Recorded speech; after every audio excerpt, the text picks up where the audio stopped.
السلام عليكم ورحمة الله وبركاته. النهاردة ان شاء الله هنعمل غدا سهل وسريع. هنعمل قرنبيط. طبعا كل سنة وانتم طيبين، احنا خلاص بقينا في الشتاء، فطبعا موجود القرنبيط والكرنب وحاجات بقى الشتوية الجميلة اللي بتدفي دي. فهنبدأ النهاردة ان شاء الله نعمل القرنبيط. طبعا معايا الفيديو الاخر وان شاء الله يعجبكم. دلوقتي جبت النهاردة القرنبيطة الجميلة بتاعتنا دي. تعالوا نشوف بقى نعملها ازاي مع بعض. بسم الله الرحمن الرحيم. اول حاجة اعملها هفك الراس دي بالشكل ده كده. انا شلت الراس بالشكل ده وهبدا اقطعها زهره زهره. اقطع القرنبيطه افكها كده بالراحه بالسكينه، بالراحه كده زهره زهره بالشكل ده. عايزه تصغري دي شويه فبتجيبيها كده بالشكل ده كده. تمام.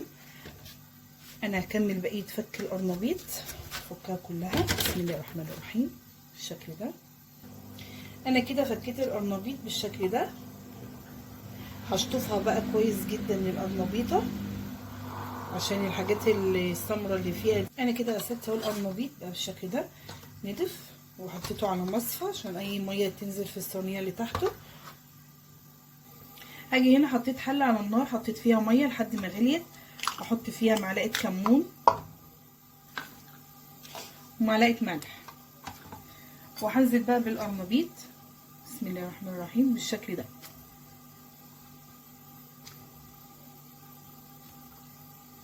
انا كده حطيت القرنبيط كله، هسيبه بقى لحد ما يتسلق.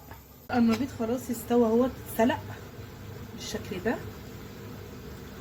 بص الشوكه بقت تدخل فيها ازاي.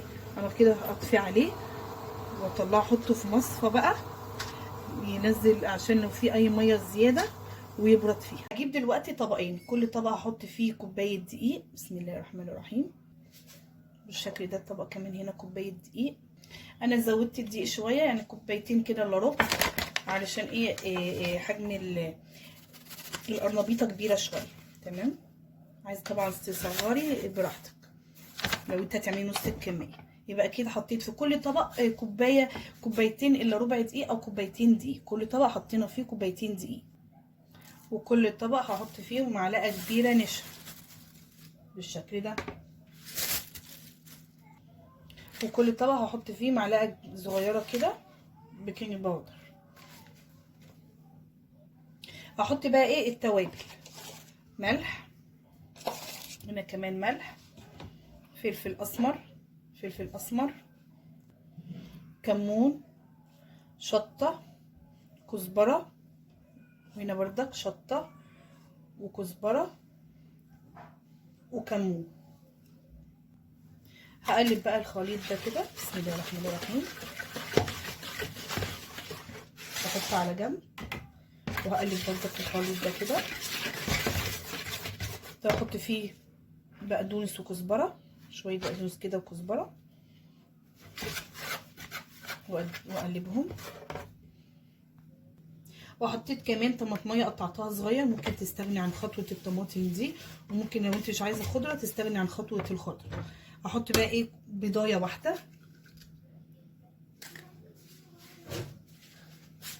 وهقلبها كده. وهبدا بقى انزل بالميه. بسم الله الرحمن الرحيم. نزلت الاول بكوبايه ميه وهقلب واشوف هتحتاج تاني ولا لا.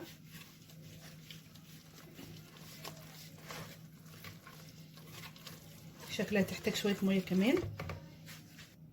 هنزل بالميه بس شويه شويه. انا مش عايزه خليط سائل قوي ولا خليط متماسك، يعني وسط.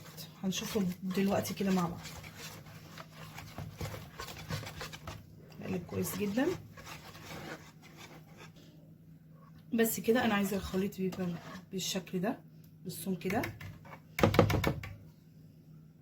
هبدا بقى اخد القرنبيط اللي احنا سالقينه سوا بالشكل ده كده وغمسها كده.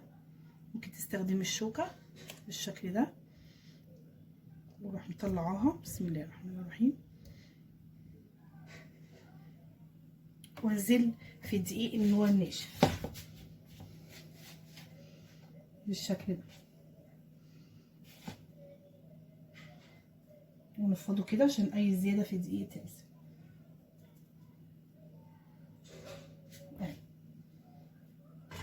اعمل كمان واحده معاكم كده في الخليط اللي احنا عاملينه اللي هو السايل، ونصفيه اي زياده تنزل، واروح ايه احطها على الدقيق اللي هو ايه الناشف بالشكل ده كده، وبطنها كويس هتبقى بالشكل الحلو ده. خلاص ما خلصت القرنبيط وحطيته، بعد ما حطيته في الخليط السايل حطيته في الدقيق هنحمره بقى سوا. طاسه كده على النار حطيت فيها زيت لحد ما قدح، هنزل بالقرنبيط بسم الله الرحمن الرحيم.